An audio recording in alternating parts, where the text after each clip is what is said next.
Good morning, everybody. Thank you for joining us. My name is Sharice Magoon, and I work at UT Health School of Nursing.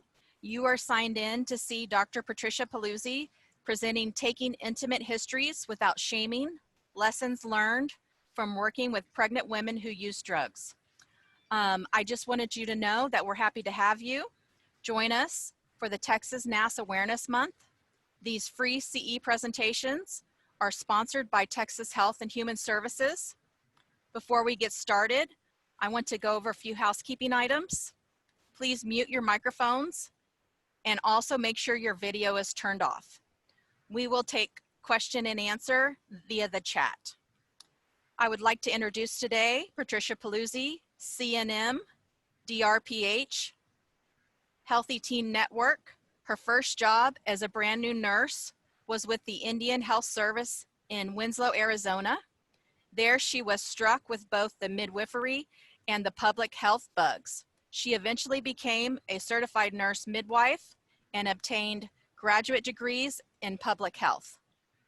She provided direct service to women throughout their reproductive years for the first half of her career, and then worked to build advocacy and education in the field regarding reproductive rights and health for all.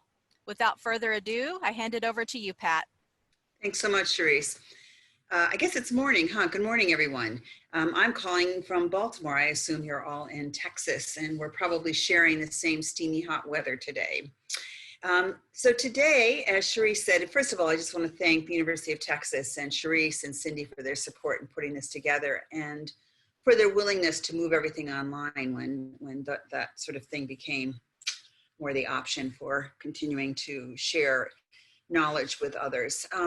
So I'm going to talk today about experiences, a very specific set of experiences that I had while working in a very specific program here in Baltimore that catered to pregnant women who were using substances and were trying to quit.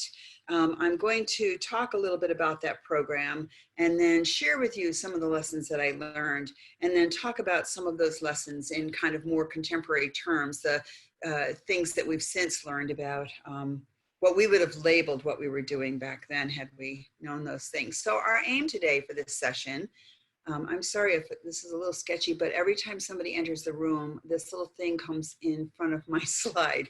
So the aim for this session is to explore how to take a personal history that involves untoward activities without causing shame, and we'll achieve the same through discussion and practice. And thank you to everyone who sent in scenarios. We will be discussing those at the end of the talk. And I hope that people will join in and offer ideas and share experiences as we go along. So now I'm going to set the scene.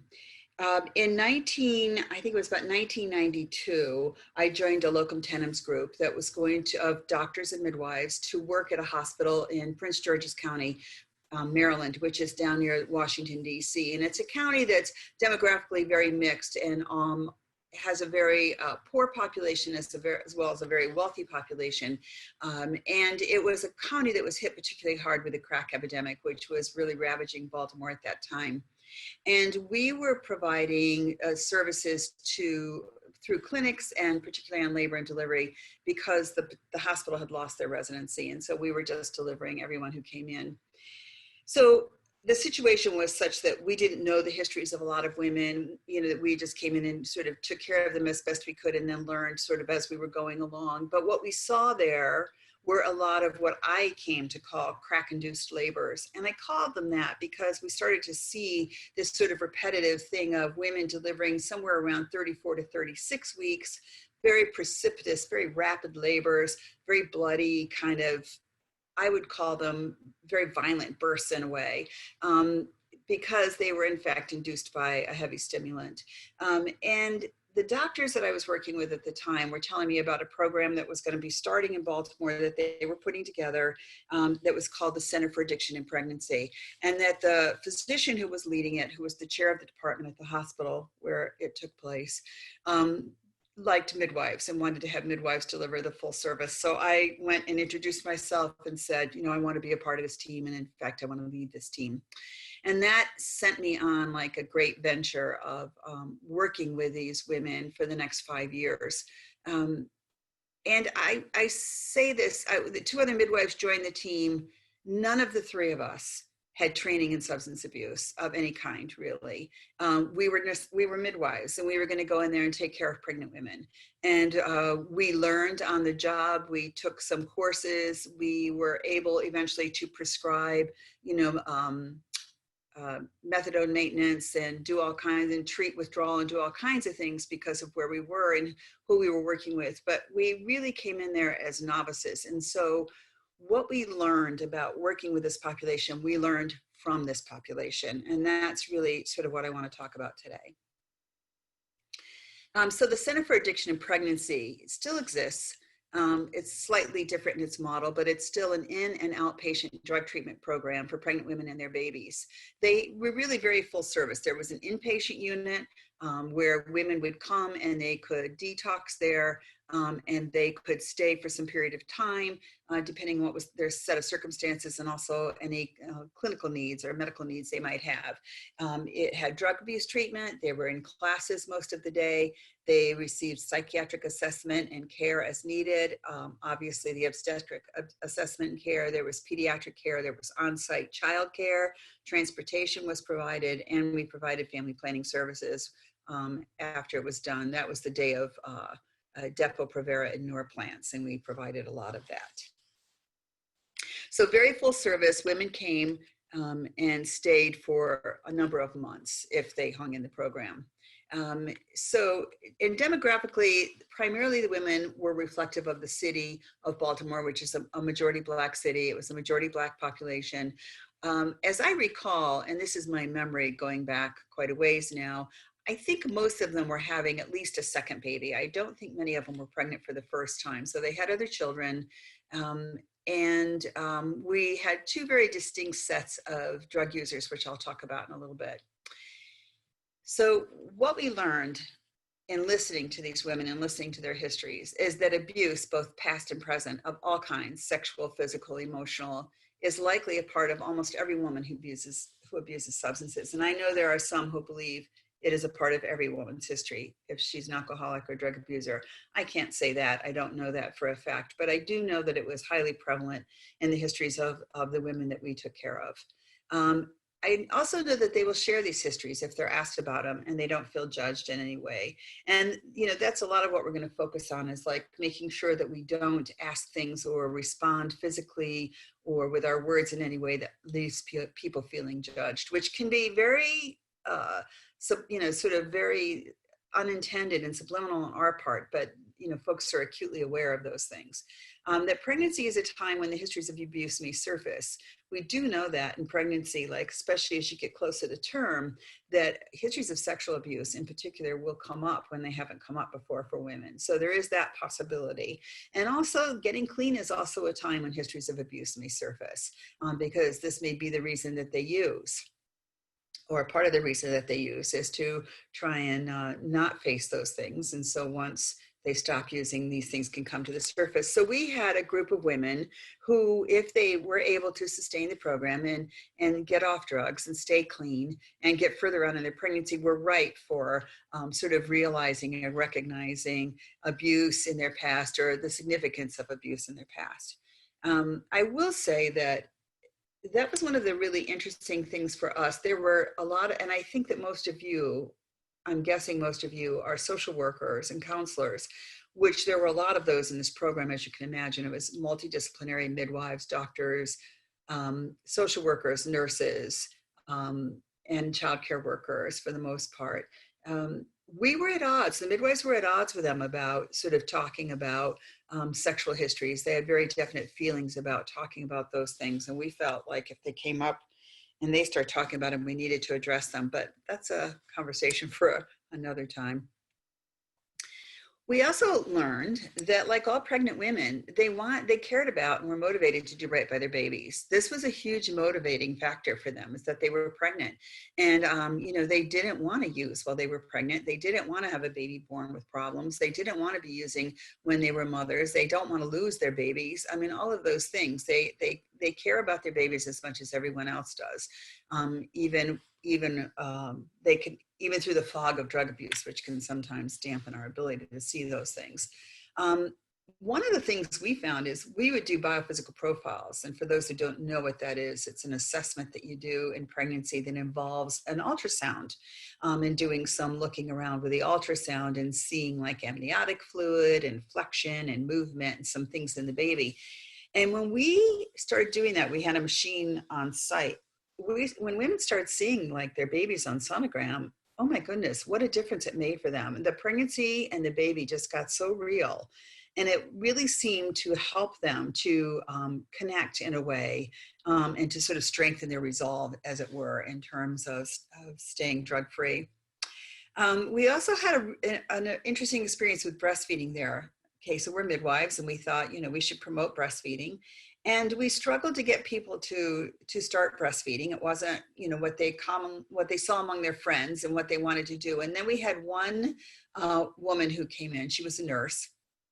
She was a patient, and she breastfed. And when she breastfed, of course, she shed her weight, and that's what got their attention. And then pretty soon we had a lot of women who were breastfeeding, and we had to have very clear conversations with them about, they had to be honest about if they relapsed, because they wouldn't be able to breastfeed for 24 hours or so, depending on the drug. And they were. It helped them to stay clean, but if they relapsed, they were very clear to tell us. They would stop breastfeeding, they would get back on the program, sometimes go back to breastfeeding. And so it was a very successful endeavor in helping a population that wasn't used to breastfeeding to initiate it. And here's where I'm going to stop for a moment and kind of talk about these women. I think this is the slide. Yes, this is the slide where I want to do that. So as I said, we didn't really know what we were getting into in terms of drug abuse. We knew that we wanted to help women to be clean so that we wouldn't see those awful deliveries anymore, those sort of traumatic deliveries, and that, the babies would have a better chance of being stable at birth, and the mothers would have a chance to not lose their children, and et cetera, et cetera. So we did it for the right reasons, but we didn't know at all what we were getting into. And we started learning a lot as we kind of started listening to their histories. In Baltimore at that time, Baltimore, first of all, is a city that has had a long history of heroin use. And I don't really know if that persists today. You don't hear about it as much, but it still persisted then. And there'd been heroin use here for decades. And while there were methadone programs and there was concern about it, crack cocaine brought in a whole other level of concern in the obstetric arena, because what it seemed like, and what one of our physicians believed, is, heroin, sort of after a while, you stop ovulating. So pregnancies weren't as often to occur among heroin users. So you didn't actually see as many babies in pregnancies, whereas with cocaine, not true. That same physiological result didn't occur. It was actually a highly sexualized drug, so there would be more sexual activity, not so with heroin, et cetera, et cetera. So there were sort of a number of drug-related reasons that caused us to kind of have more pregnant women, or at least it seemed like more pregnant women with cocaine. But what we saw and heard among the women that we took care of were sort of two histories, as it were. There was one group of women who were heroin users, and often heroin and maybe cocaine as well, but their initial drug and their main drug was heroin. And their story was often that they got turned on to heroin when they were very young, often by someone they knew. And it was often in return for, that person would then begin to have sex with them. And so there was a sexual manipulation that went on with the drug use, but they were turned on to it as early as age 12, when, families knew, it wasn't hidden. So sort of seemed like it was okay thing to do, I guess. Parents weren't there saying don't do it, were themselves addicted, etc. So that was one sort of addict, was the woman who had become addicted to heroin early on, and there was a whole sort of sexual manipulation component that went on with that.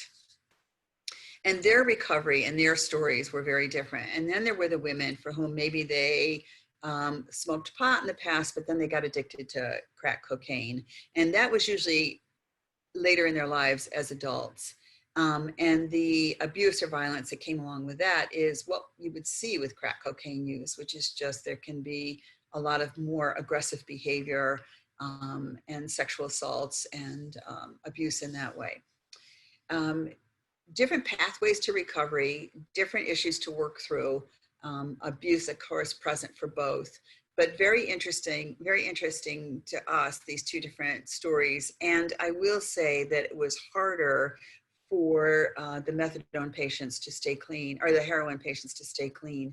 But in both cases, these women had to isolate themselves. They had to leave their families, often their partners, their friends. They would have to move to some other part of town, because if they didn't, they would get sucked right back in, either of their own accord or by others taking advantage of them, coming in if they managed to get a nice place to stay, coming and crashing in their place, etc.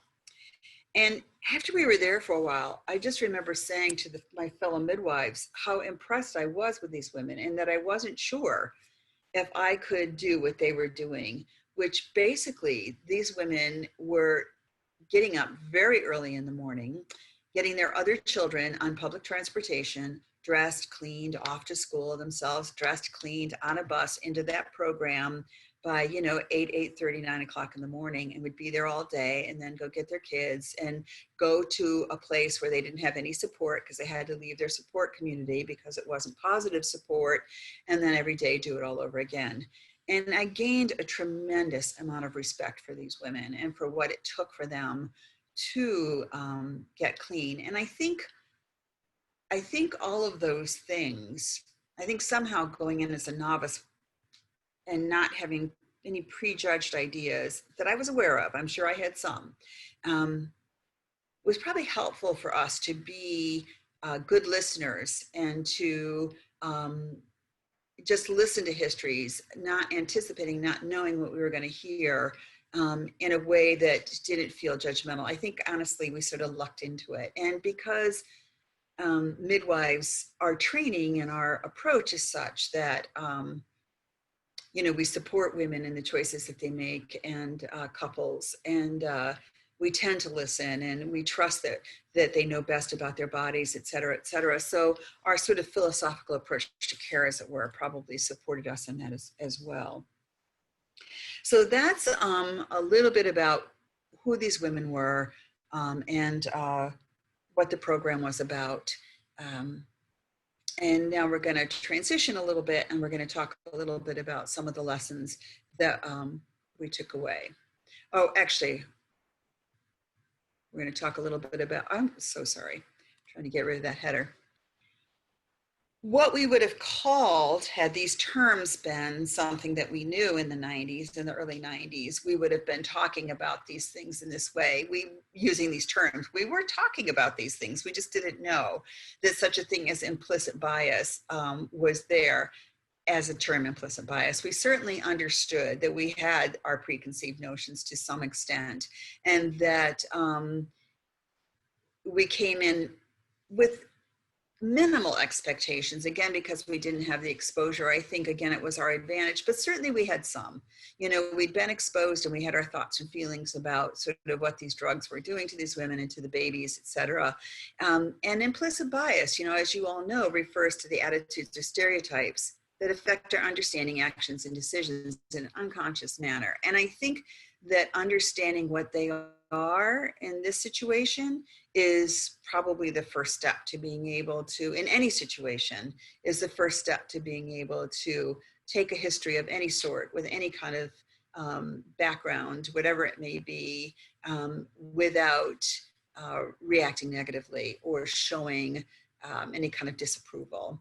And, how we would deal with this sometimes, we talked a lot among each other, the midwives did, and we would work out our stuff with each other. If we had feelings or reactions to somebody, we would share that, and we would talk it through. And that was the way that we were able to at least diffuse it, if not get rid of it among ourselves. But implicit bias is a big one that we talk about today, that you need to think about oh dear, sorry about this. Okay. So trauma-informed care is another one that we talk about a lot today, and it's intended to promote mindfulness regarding the effects of, adult childhood abusive childhood experiences on substance abuse in this population. So when we would talk to the women and we would talk and they would bring up their abuse, and we would have the ability to talk to them about the relationship of abuse and substance abuse, and also be able to talk about, like, when abuse occurs, and reassuring women it's not their fault, they're not the reason, you know, they're not at fault for sexual assault or for early abuse, whatever, that it's about the perpetrators, and that to help to not normalize abuse, but to normalize their experience in the sense that they're not the only ones, which of course anybody who's worked with domestic violence knows that you want to help women to understand that, or men, if they're the victims, to understand that they're not the only ones and they're not bringing it on themselves. And it was the same thing here. And if these women, as they gained understanding around the effect of their early childhood experience on their drug abuse, they were able to then, in fact, think about it differently and move past it to some extent, I think. So trauma-informed care is also something that, had we known that at the time, we would have talked about it in those terms. And active listening. So this is where I think being midwives probably came into being for us to a large extent, is that this is how we were trained. We were trained for active listening. We were trained to allow the woman to express what she needed, to believe her, to let her trust her body, et cetera, et cetera. And so I think this was, we were well supported in the role here. And maybe the physician who wanted midwives, because he was familiar with us, maybe he understood that this would help us. You know, this is a harder one as medicine has gone on, because we had the luxury, and I'm going to stop and talk about and recognize the luxuries that we had here in a lot of ways. The women who came in were known drug users. We knew they were using drugs. We didn't have to ask them, are you using drugs? We just could start from a place of everybody knew that. That's why they were there. So that got rid of any discomfort around them having to disclose that. So in that sense, it was an advantage to that conversation, as it were. And if we didn't show judgment right from the beginning, then it allowed them to relax and to be more honest. And we took care of them through their whole pregnancies, their deliveries, postpartum, et cetera. So over time, they came to trust us and to get more and more relaxed with us. And we had a very special and particular setting and set of circumstances that really helped us to be able to gain the trust of these women so that they would open up more. And I think, as you know, we also had to learn that when I was at PG County, before coming there, you know, we had 15 minutes to see women, and you would have to very quickly figure out, when you heard their story, what the priority was and what to kind of hone in on, and somehow respond to that appropriately and set them up for what needed to come next, et cetera, et cetera. So we did have, it was very luxurious in a certain sort of way in terms of the time that we had with women to let relationships build and unfold. But I do believe that can happen in a very short period of time. And I do believe that as providers, we set the tone for that, you know, our manner of greeting them, our manner, how we sit and talk with them. I've heard a lot of stories, and I know you have too, over the time, of people being somewhere for care. Like I ran a lesbian health fair one time for women, and remember a woman telling me that, you know, this was a number of years ago, but it could still happen today, I'm sure. She had a female doctor, and she was sitting on the exam table about to get, you know, her exam or whatever. And she said to the doctor, she said, "I'm a lesbian." And the doctor backed up to the counter, crossed her arms and said, "Oh, really? You know, sort of tell me more." But her body language was sort of everything. And the woman pretty much shut down and felt judged immediately. So, you know, there's a million stories out there of our unconscious responses to things that catch us off guard, maybe, or that we not encountered before, that immediately are perceived by the person who's outing whatever it is they're outing about themselves. And I think that when you're in a situation where if you don't know the woman has used drugs and you're finding that out in the history, that initial reaction might be really different from what we were afforded. So I know I went very quickly and that I was supposed to talk for an hour, but I managed to talk for only about 20 minutes. And I know I'm a fast talker and I apologize for that. But we did get some wonderful scenarios. And so I'm going to stop for 1 minute before we go into those. And I'm going to ask if there's anything there that people would want to ask questions about. I'm happy to take questions. And then we'll start going through, I guess there's about 6 scenarios here that you all turned in. So Charisse, are there any, you'll let me know, I guess, if there's questions. Yeah, I just asked everybody to go ahead and just send their questions. And as of right now, we haven't had any yet. Okay.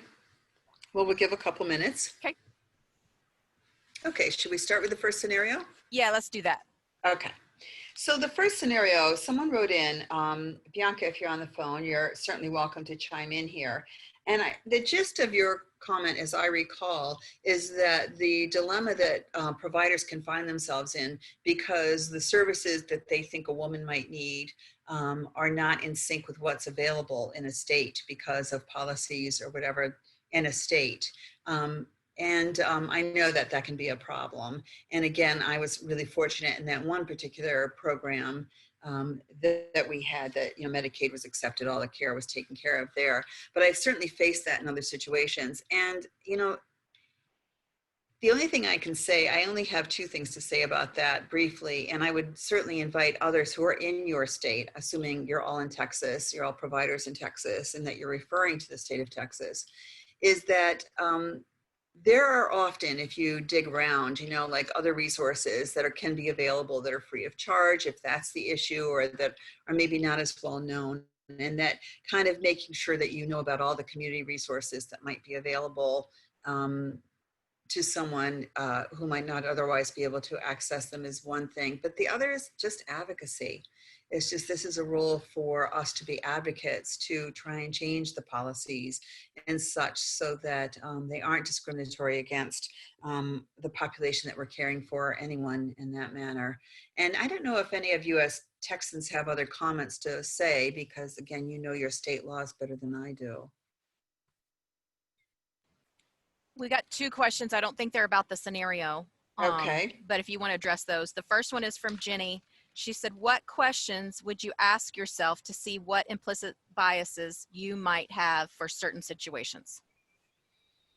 That's a really good question, Jenny. And I think it just depends on the bias you're trying to conduct. But I would actually say a good way probably to uncover it isn't so much asking yourself questions, but maybe role playing with someone. And so if you role playing with that person, and for example, let's just say that they're a pregnant woman, they're telling you that they're pregnant, and somebody wrote a scenario related to this, that they have cared for nurses who are substance abusers and pregnant, and all the shame involved in trying to get them, their unwillingness to admit. So let's pretend it's something like that, and you're trying to talk to them about it, but what do you feel? Like, what do you feel inside when somebody says to you, I'm pregnant, I'm using drugs, I'm addicted to whatever I'm addicted to? Let's say you're a mom yourself, or you've had drug abuse in your family history and you have deep down feelings. There's a reaction that's happening in there in some kind of way. And it's recognizing and being open to those reactions, and then stopping in that moment, examining those, and talking to the person you're role playing with about what you're feeling. But it really is just being open to trying to sense your own reaction to anything. You can do it through role playing, you could do it through reading scenarios, you could do it through imagining scenarios, but I think having another person to talk to about it is really helpful, because I think talking out loud and doing out loud process helps us to maybe get to the bottom of it. Often, implicit bias runs deep, depending on what it is that we're talking about. We're seeing so much right now with so many white people being challenged to think about their bias toward people of color that, who maybe they've never thought they had any bias, but they certainly do. They just don't know it. They haven't recognized it. They haven't been forced to think about it, but they are now. This is an amazing time for that to be happening. But, when we opened up the CAP program, everybody went in turn around a table to talk about if there was substance abuse in our families. And there wasn't substance abuse in all of our families, but in almost all of our families, there was a history of substance abuse. So we all had been subjected to it. And whatever that looked like created bias for us, of course. If it was our mother, if it was a brother, if it was a father, if somebody hurt us because of an ex-husband, whatever it might be. So just practicing, exposing yourself to the scenarios, really thinking and really letting yourself feel what comes up for you and then talking about those feelings, I think is the best way to get through it. Another question? Next question, actually I have two more. Next question, did your clinic have the luxury to use nurse lactation consultants? We were the lactation consultants for the most part. Midwives are good at that. So we did that. Now, they don't use midwives at that practice anymore, and I don't know what's going on, but and I'm trying to think, we could have in the hospital probably had some lactation consultants, but we didn't look into it because we would do it. Yeah. All right, next question.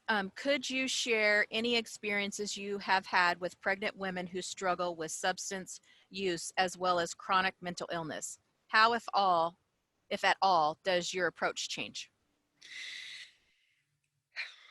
Boy, yes, there were certainly women there who had mental illness. We were fortunate again to have psychiatrists, a psychiatric exam and psychiatrists available to us who would deal with that. So we didn't really have to take care of the psychiatric, and we're not prepared to take care of psychiatric illness. But I will say that until the psychiatric illness is sort of really kind of maintained in some sort of way, it's really challenging to also come off drugs at the same time, because you really need your full capacities to challenge. It's like you're challenging something like drug abuse without your full faculties. So really trying to get the psychiatric piece in place first before trying to really mount a good substance abuse, sustainable substance abuse program, I think is important.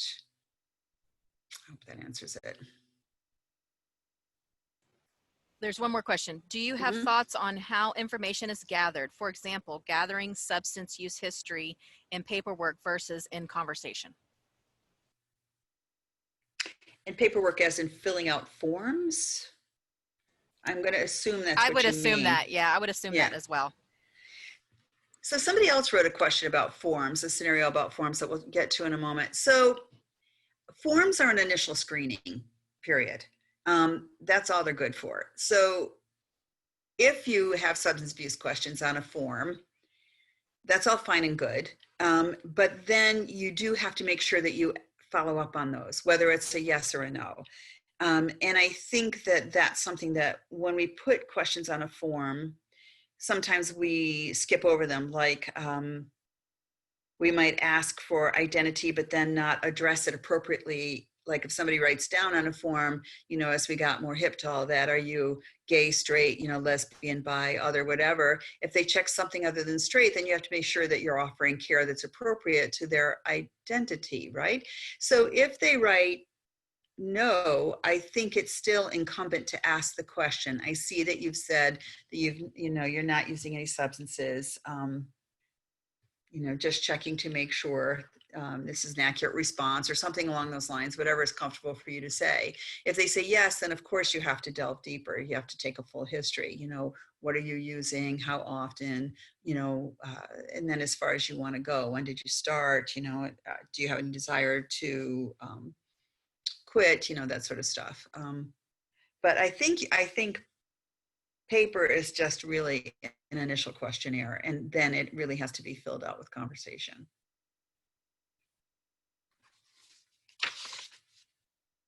The end of the questions? There's one more. Okay. Pat, was your staff diverse according to the population you served? If client population was Latin, African American, etc., did you have Latin and African American on staff? Some, not as much as it should have been, to be perfectly honest. I would hope that would look different today. This was 25 years ago. It's a long time ago. 1992 doesn't seem like that long to me, but then when you start thinking that it's all, it's it was a long time ago. So we didn't have as diverse a staff as we should have had, but I would think that that would be really helpful for that to be the case. Mhm. That was the last question so far. Okay. Then I'm going to go to the second scenario that was submitted. So this was from a woman who was an intake specialist, and she said that she had someone that, you know, she took a history from, who said that they were pregnant and they were using, and they felt guilty about it, but they couldn't quit. And that she sort of talked to them about use that guilt and your baby as an incentive to quit, and she wondered if that was the best response.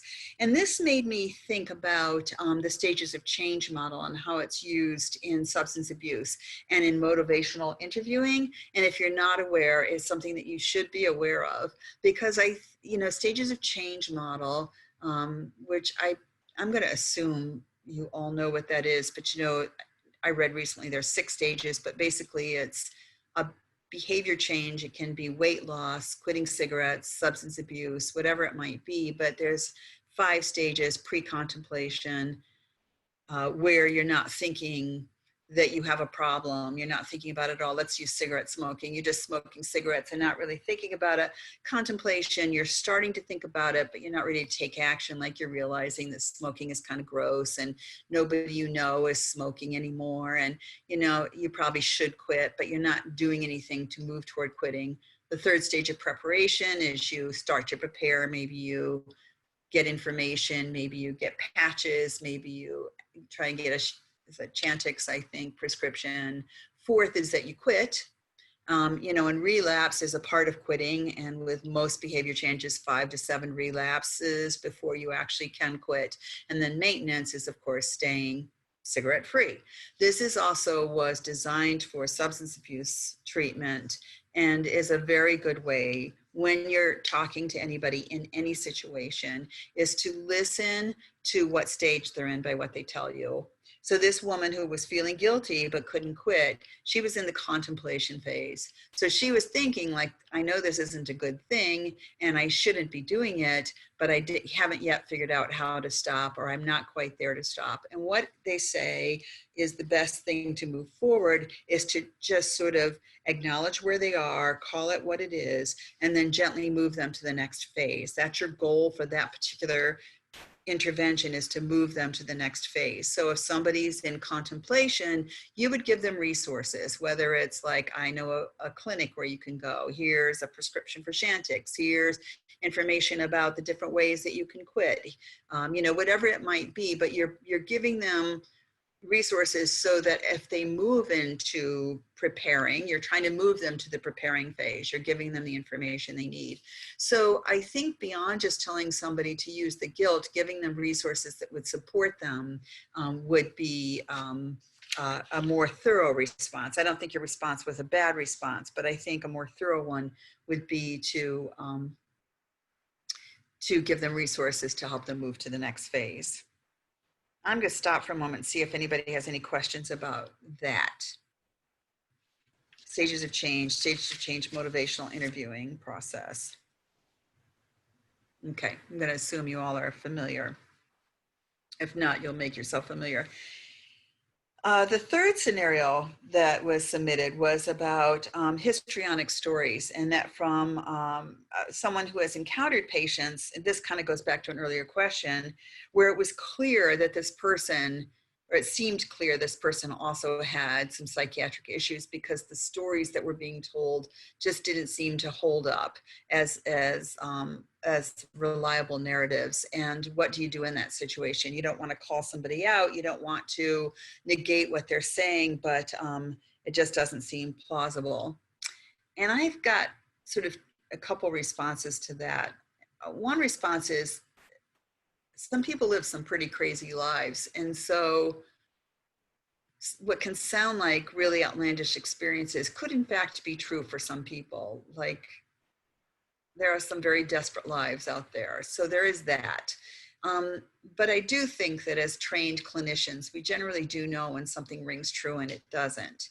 And while you don't want to call somebody out and say that can't be true, I think there are ways to kind of focus on what is the kernel of truth and sort of try and focus in on those things and try and help focus them on the things that do seem to ring true. Now, if you're in a setting where, like you can use a clinical lab to support, if there's something like that going on, then you could do something like that to say, look, here's proof that you don't have XYZ, whatever it might be. But I think just trying to hone in on what does seem to ring true and get them to do the same, and then obviously get them psychiatric care and see what can be done to help them to get control over whatever is going on for them in their psychiatric situation. The fourth scenario that was submitted was about nurses, that this person worked with nurses who were substance abusers and who were pregnant and would often not want to admit those things together because, of course, they felt tremendous guilt. They're providing care and, then they're doing it themselves and they quote unquote know better, et cetera. And, I think this is the thing where this is their own implicit bias, back to that statement, right? That they're thinking that in some ways they might be thinking that this can't be true for them, that they're nurses and they know better. So therefore they would never use substances while they were pregnant because they know that this can harm a baby. Being a substance abuser, you can deny it to a long extent, but once you're pregnant, it's kind of hard to deny that is a potentially harmful behavior. So I think in those situations, really kind of helping them to understand that a few things in gentle ways, of course, but because they're a nurse doesn't mean they're immune to this kind of behavior. That nurses and doctors and people in the healthcare field are in fact, high levels of abusers because of easy access. So again, not normalizing the behavior, but making sure they understand they're not alone. And secondly, for them to understand, what abuse is all about, and that it isn't sort of a choice that we make every day. Like let me back up that statement, that we don't choose to become addicts. It's sort of genetic predisposition and then opportunity, et cetera, comes into these things, and then we're addicted, and here we are, and trying to figure out how to get out of it. And I think helping them to recognize their own sort of implicit bias will help maybe to let the guilt come down a little bit, will help them to be able to face what they have to face in order to begin recovery. And I did work in domestic abuse for a long time, actually subsequent to my role at CAP, because I became very interested in the roles of abuse in women's lives after that, after hearing all those histories. And I remember there was a woman, this was a real life woman. She was on television. We had the film, this is a long time ago, but she was a white middle-class woman, had a master's degree. I can't remember her field, but, educated woman, made decent living, was married to this guy who was beating the living hell out of her.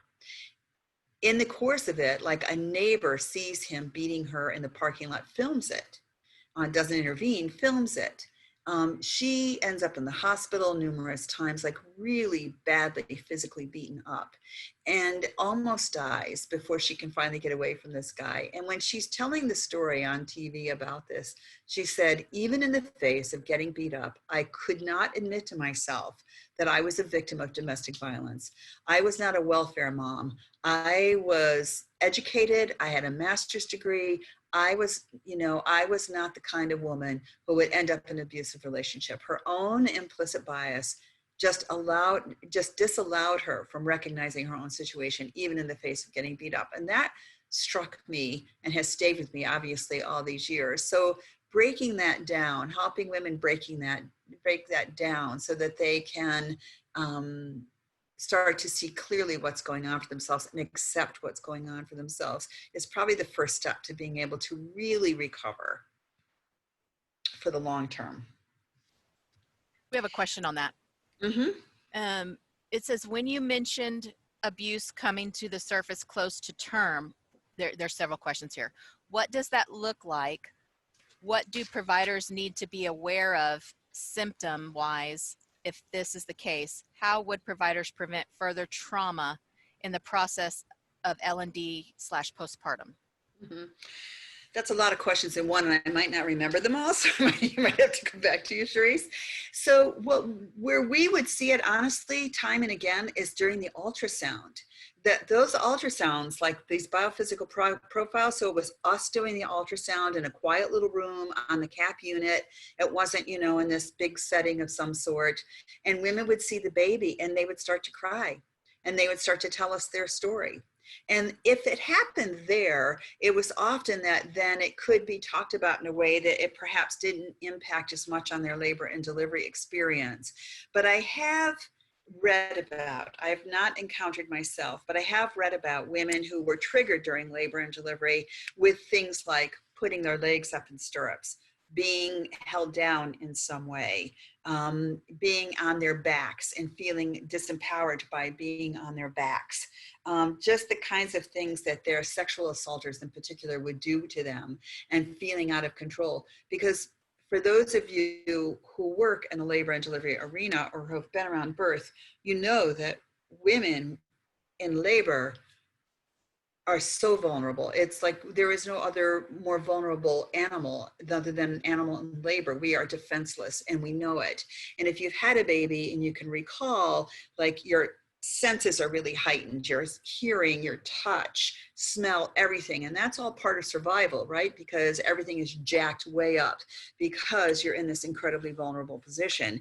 And so if you have had this previous trauma and then someone does something to you that triggers that trauma, then you could possibly kind of react. And I think if it hasn't, so I think a couple things about your question. If you see that there's an abuse history that's been noted on the chart, you might be able to talk about it with the patient first, depending on where they are and what kind of relationship. I mean, you have to play that out. But you could certainly say, I've noted this. Is there something that, we might do or not do that could help you be more comfortable in the experience? And sort of even opening up that conversation might give them the opportunity to say, this is triggering me, and you would know what they meant. So I would suggest that. If possible. I also think just if you haven't been able to have that conversation, just being aware that if somebody's kind of really reacting big to something, that this might be going on. It might be a PTSD response of some sort, and trying to kind of calm and maybe back up from what's happening. Having a baby in a medical setting, in a hospital, depending on who's caring for you, can be traumatic in and of itself. Depending on the situation and the setting, if it's a high risk setting and they're anticipating problems and you come in with any problems, and it's all the machines and the straps and all the craziness that can go on, that in and of itself can induce trauma. So I think having it in your mind that this is a possibility, if you see it on the chart, addressing it beforehand, and trying just to be mindful that some of the practices that can be used in that time period can be traumatic in and of themselves. And if there's a history there, could really trigger. I hope that answered it. That was the last question on that. Okay.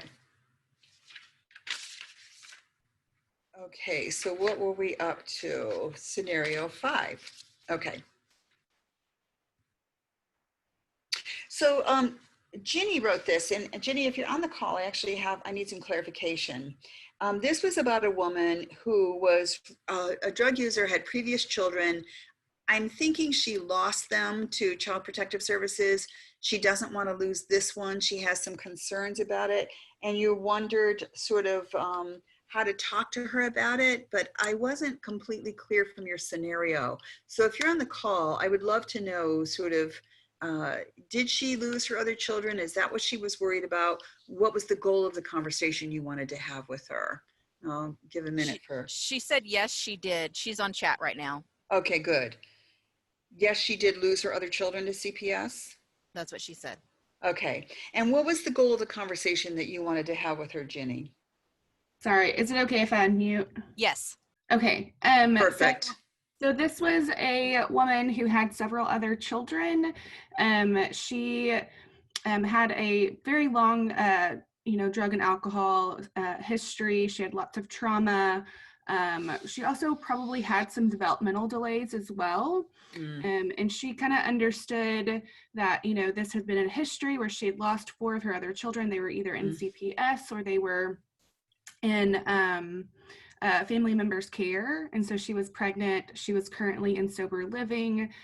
She had done this a couple other times. And so she was just at this point where she wasn't quite sure how she was going to care for this baby. And so just having a conversation of how to do that sensitively, how to do that respectfully, how to, not judge, because again, it's like, well, 4 other children have been removed from you, what's going to be different about this particular circumstance. So that's a little bit of background. Is that going to answer it?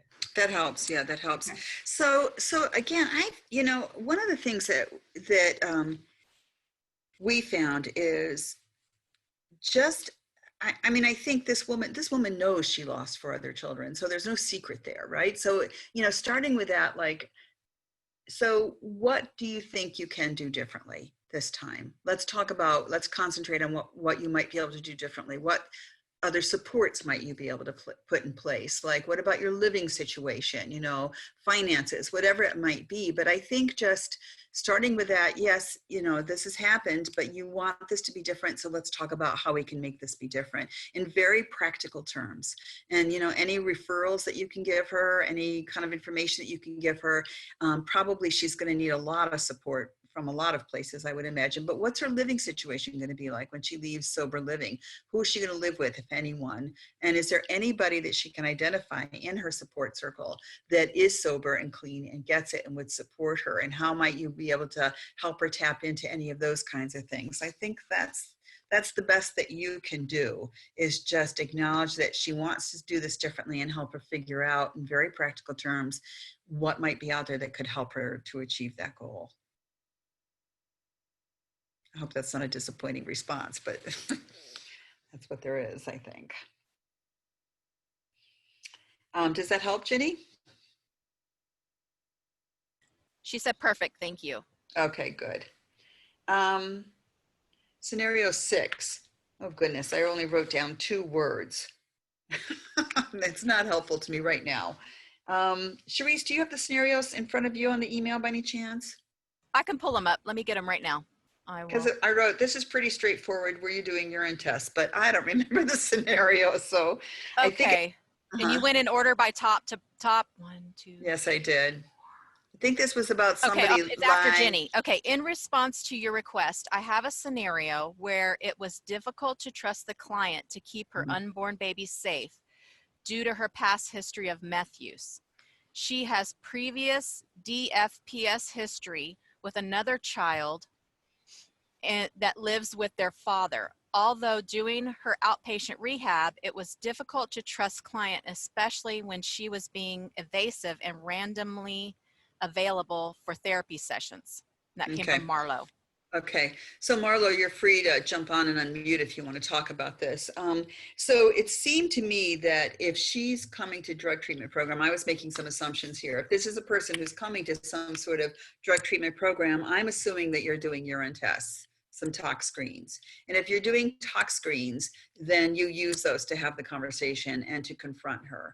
And I don't mean to confront her, obviously, in a mean way, but if she's being evasive, you have the tox screen. She's in a drug treatment program. You call her out. Your screen is positive, and you talk about that. And, what can we do, like that, whatever the consequences or possible consequences are. Drug users, if they're not, it's a very manipulative behavior, so it's to be expected. But if you're doing tox screens, you have the proof that she is not being honest, and you use that to have that conversation.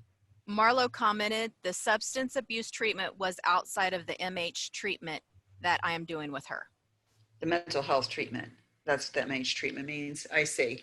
So she wasn't privy to those screens. Marlo, you want to jump on, Rangel?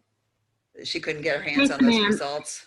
Good morning. Yes, so I was not You would know those privy results. to any of that information. So it was really just a matter of making sure that I was asking those questions to make sure she was consistent with her substance abuse outpatient treatment. But it was very vague, very evasive, and so it was very difficult to know how accurate she was actually, how forthcoming she was truly being. And then there was the concern of, how do I protect this child, this unborn child, knowing that she had 2 previous children taken away already. Of course, of course.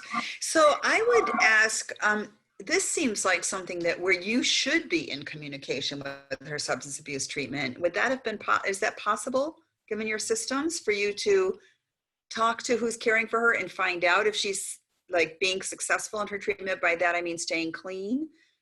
Is that something you could do? It's possible. She completed and graduated from that program, so I don't know if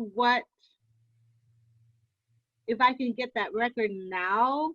I know CPS was overseeing all of that. But I had never communicated that with them, and also she didn't want me disclosing to CPS that she was pregnant again, and so she was almost not getting prenatal care as a result also, because she didn't want to, I guess, throw up additional flags, which was another concern of ours on the MH side, because she stopped taking her medication for bipolar disorder. Oh dear. Okay. And then she has a history of postpartum depression after a pregnancy as she takes place, so, or delivery, I should say. So there were a lot of things that she just wasn't very forthcoming, and it was just very hard to know where to go with it.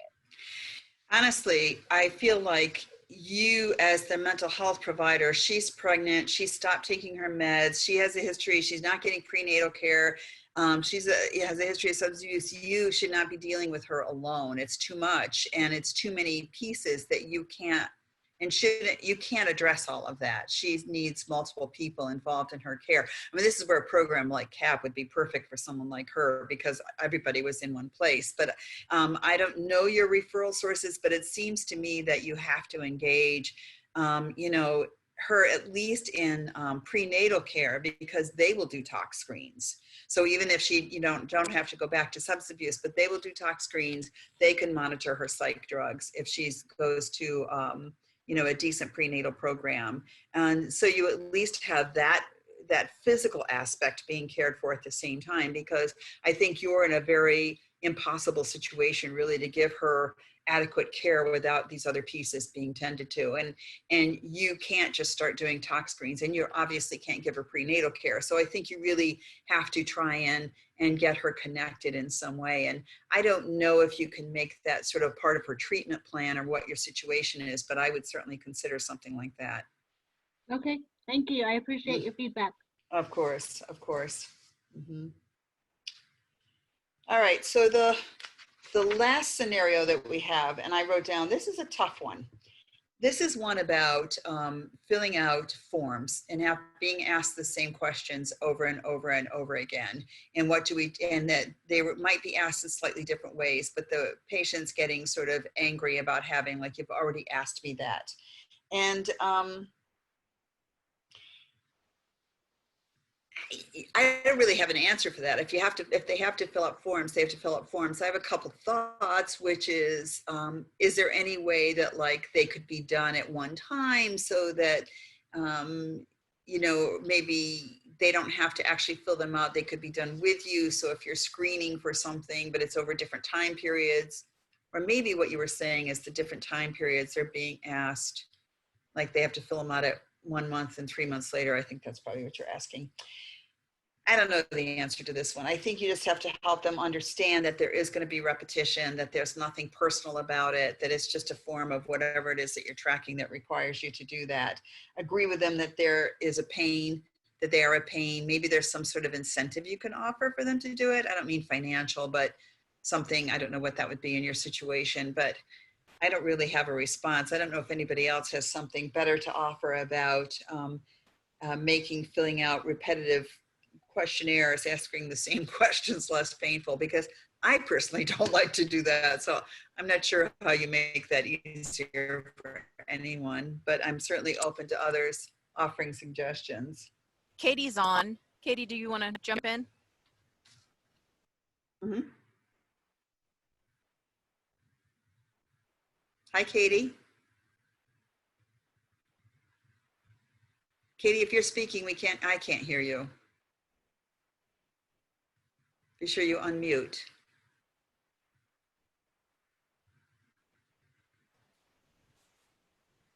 All right, somebody did respond to your question. They said, I would probably express it as a baseline and progress. Ah, that's a good idea. Mm-hmm. I think the thing is, I think if it's a question that feels judgmental, and this is what I made some assumptions about this, like if they're asking about drug use, let's say over and over and over again, and the person has said they don't use, and it's being asked repeatedly, that might feel offensive. It might feel personally offensive, like they might feel judged by it. I think diffusing some of that, talking about like what's normal in terms of why you're screening repetitively, and that it's part of, the normal sort of mode of practice.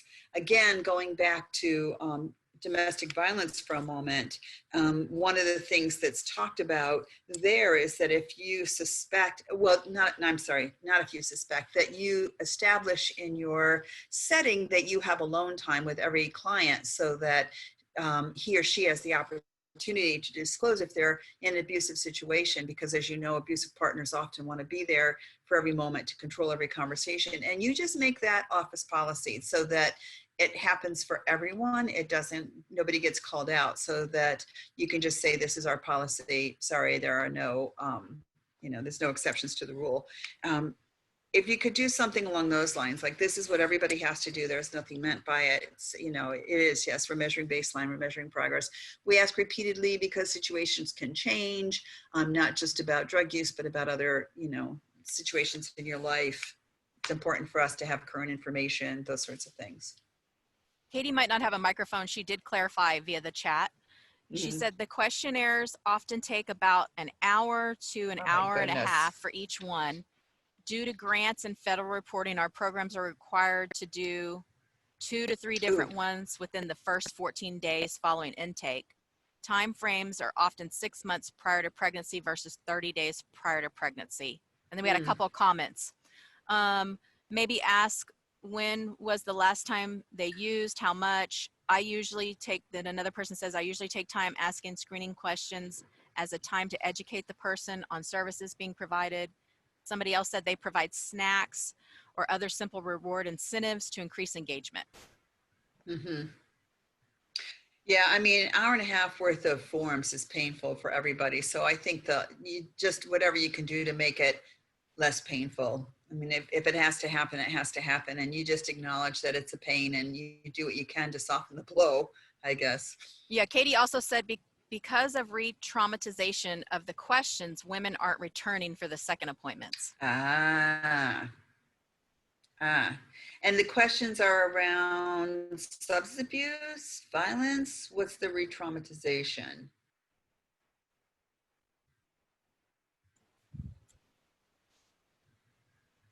She typing? No, I'm waiting for her to respond. Mm-hmm. Let me look at the original question. Oh, she says substance abuse, rape, sexual abuse. Oh, mm-hmm.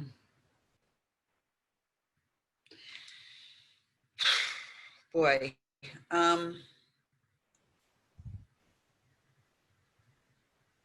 What kind of setting is this?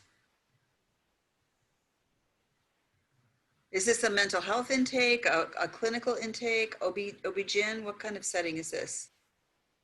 It's clinical OB-GYN, right? Because she said something about before delivery.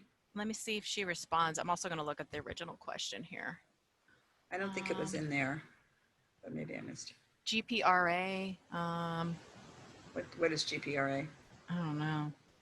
Oh, here. It's case management appointment. Katie said. Hmm.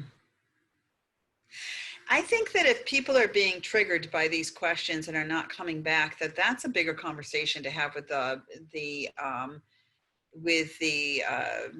team that involved in the case, wherever you're working, and that should be brought to the attention of those who have some opportunity to think through what to do about that. And there may need to be something like, once these forms are filled out, like, are they then talked through? Do you sit with those people and address their answers on their forms? Because that would be a time where you could then help them to understand if they are feeling triggered, and maybe help them work through that so that they can come back the next time, or they get some additional supports to help them work through that in the moment. If, again, this goes back to, you don't want to have forms that people fill out and then you don't address. I think that's like terrible, terrible practice. That was really judgmental, and I'm sorry for those terrible, terrible words, but I think we do a disservice to people if we have them fill out things and they're being honest and open, and then we just put that in their chart and move on like it never happened. So I think I think there's two layers to this. And on the one hand, responding by reviewing, talking, giving them the opportunity to express what's going on, and maybe help them to figure out how they can then deal with that. But I also think this might be a systems issue, and that you might want to bring it to the attention of those that can do something different with those forms. And there might be other ways of getting to this information that doesn't feel as traumatizing. And maybe it's personal interviewing. Maybe it's not filling out forms, so that you can in the moment stop and soften the questions, or redirect or address reactions. She did mention it's the same person taking the history each time, and that they do provide incentives. And then somebody asked, is the patient left alone to complete the questionnaire herself, or is the clinician able to provide assistance and support? So those are just comments. Mm-hmm. Right, so that's a question for Katie, I guess it is, if they're alone or not. Either way, I do think responding after the fact, reviewing with them, whether you're in the room or not, could help to maybe address some of the re-traumatization and increase the possibility that they return, that they just don't walk out feeling shaken up in some way.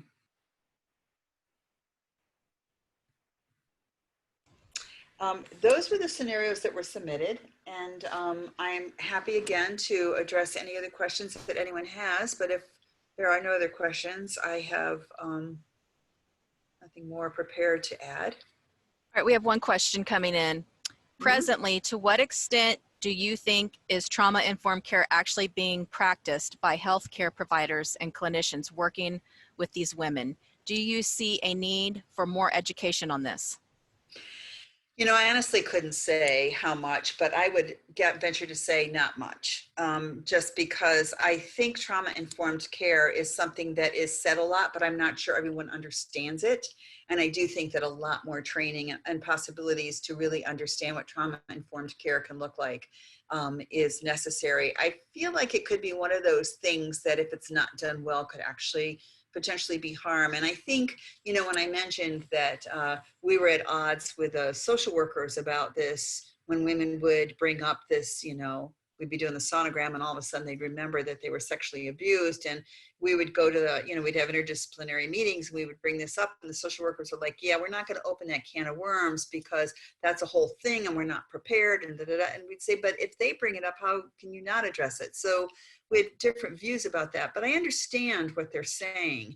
And I think that could be sort of an untoward outcome if somebody doesn't really understand trauma-informed care, or how to really respond, which is, once it's brought up, then what do you do with it? If you've unearthed something in your approach that allows the person to get comfortable and share something, then how do you respond to that? And so I do think that it's, I think we give it, I think we talk about it a lot. I don't think we're doing it all that extensively, and I doubt we're doing it that well.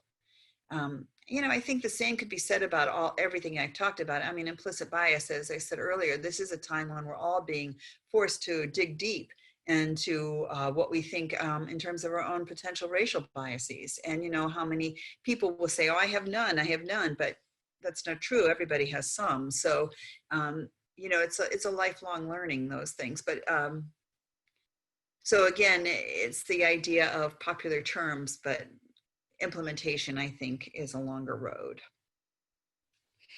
And while we're giving a minute to that, in closing, I think that if I had to succinctly say what I got out of my 5 years with those women and transferred to my practice elsewhere, was to have uncovered and be honest with myself. And this doesn't mean to say that I have no biases about drug use and pregnancy or anything else in the world. I am not a perfect person. I am far, far from it. But even if in a room, I recognize that I have a reaction, if I can even sort of stop and sort of say something about that, be honest with myself, be honest with the person in front of me, that if it might impact them negatively in some way, stop and sort of clarify or apologize or reframe or whatever it seems appropriate in the moment. Just being humble, being vulnerable yourself, understanding that they might have mental health issues, they might have substance abuse issues, they might have terrible, terrible, terrible beginnings to their lives, but they are still, human beings who deserve our respect. They know what's going on with their bodies. They understand for the most part.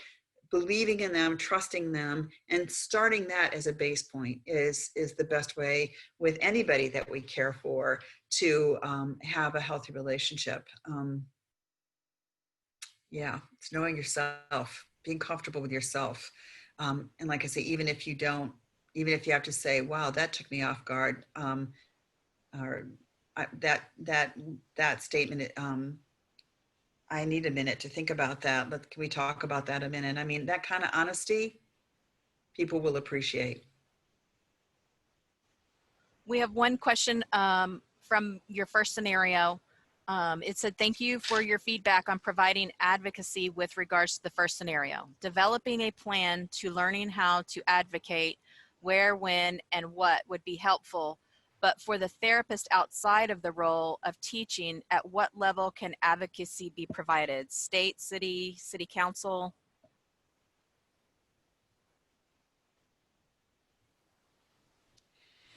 Well, I mean, it depends on your laws, I guess. Like, what is it you're trying to change, and what's the level of government that you need to get to in order to kind of change it? And it might be advocacy within your own system.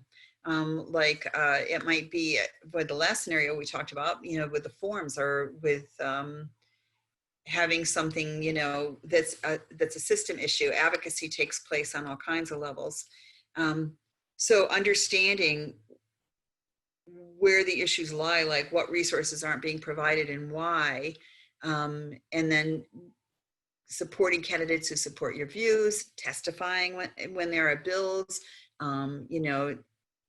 making phone calls, writing letters. They always say that, like, politicians, they listen to their constituents, and they don't need to get a lot of requests about something, but if they get some repeated ones, that they pay attention to it, it becomes important. So you can do a lot. Now it's made so easy with these email systems and whatnot that you can get to people, to politicians. Sometimes locally is the best, because they have, the most attachment is to a local district and their local constituents. But advocacy can take place on all kinds of levels, and engaging your clients. If they're the ones who are frustrated because they can't get the services they need, engage them. It's their stories too that can make a difference. So a combination of the professional view and the client view can be a really strong advocacy thing. And if you can get in front of people, if you can get appointments and get in front of people, or make testimony when bills are up, that's a very powerful way to advocate as well. But that can be on any level. But start small, start local, because local people will listen and move on up. We have another question. If providing trauma therapy, particularly with high-risk pregnant women, is there a benefit to waiting till after birth to provide a potentially high short-term stress, even if the long-term benefits are positive, to avoid short-term high-level stress? I'm sorry, you're going to have to repeat that. Okay.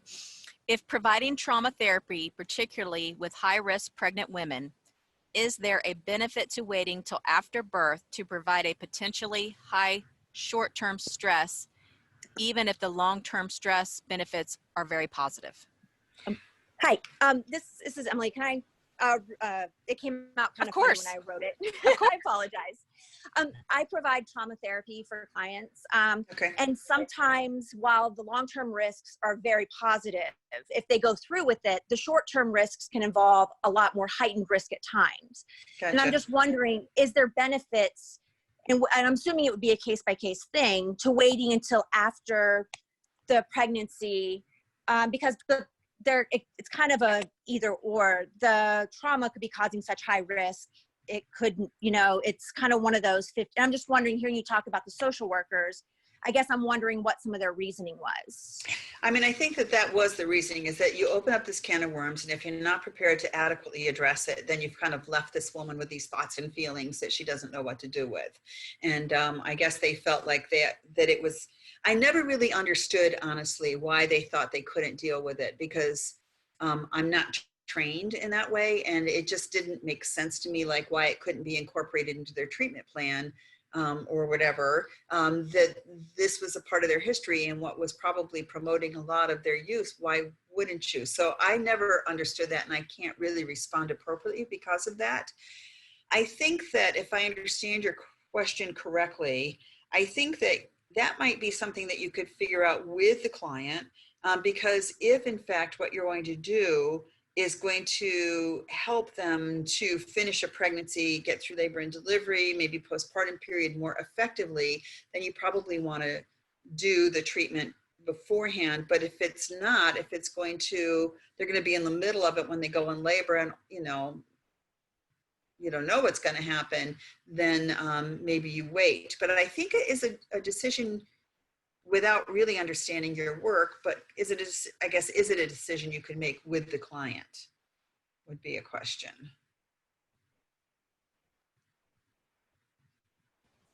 So that those choices, she's in on those choices.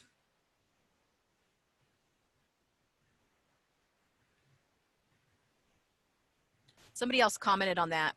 They said, it could be that you build their tools, relaxation techniques, to prepare for after delivery when you actually address trauma. Mm-hmm. Emily commented on the chat, typically I assess before and work with the multidisciplinary staff to determine appropriateness for treatment. It is always up to the client and at their pace. Okay, good. Okay. Then I think that you just listen to them. I'm not sure there's a straight one answer to that, as I understand it.